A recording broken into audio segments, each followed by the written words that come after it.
बिस्मिल्लाहिर्रहमानिर्रहीम। अस्सलामु अलैकुम वरहमतुल्लाहि वबरकातुहू। आबिद राजा चैनल की तरफ से आज मैं अपने दोस्तों को बताऊंगा कि वो कौन सी ऐसी दुआ है जिसके लिए रसूलुल्लाह सल्लल्लाहु अलैहि वसल्लम ने फरमाया कि जल्द कबूल होती है।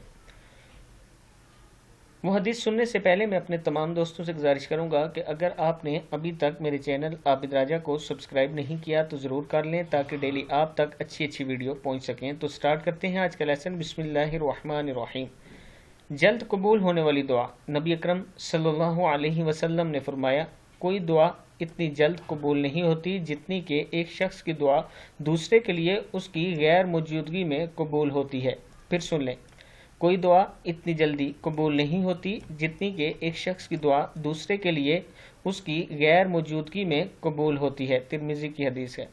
अब दोस्तों, एक दूसरे के लिए दुआ किया करें। जब आपके पास कोई मौजूद ना हो तो उसके लिए ज़रूर दुआ किया करें। जब नबी अकरम सल्लल्लाहु अलैहि वसल्लम ने फरमा दिया तो आपकी दुआ ज़रूर कबूल होगी। इस वीडियो को आगे भी शेयर करना है और ख़ुद भी इस पर अमल करना है। अस्सलामु अलैकुम वरहमतुल्लाहि वबरकातुहू।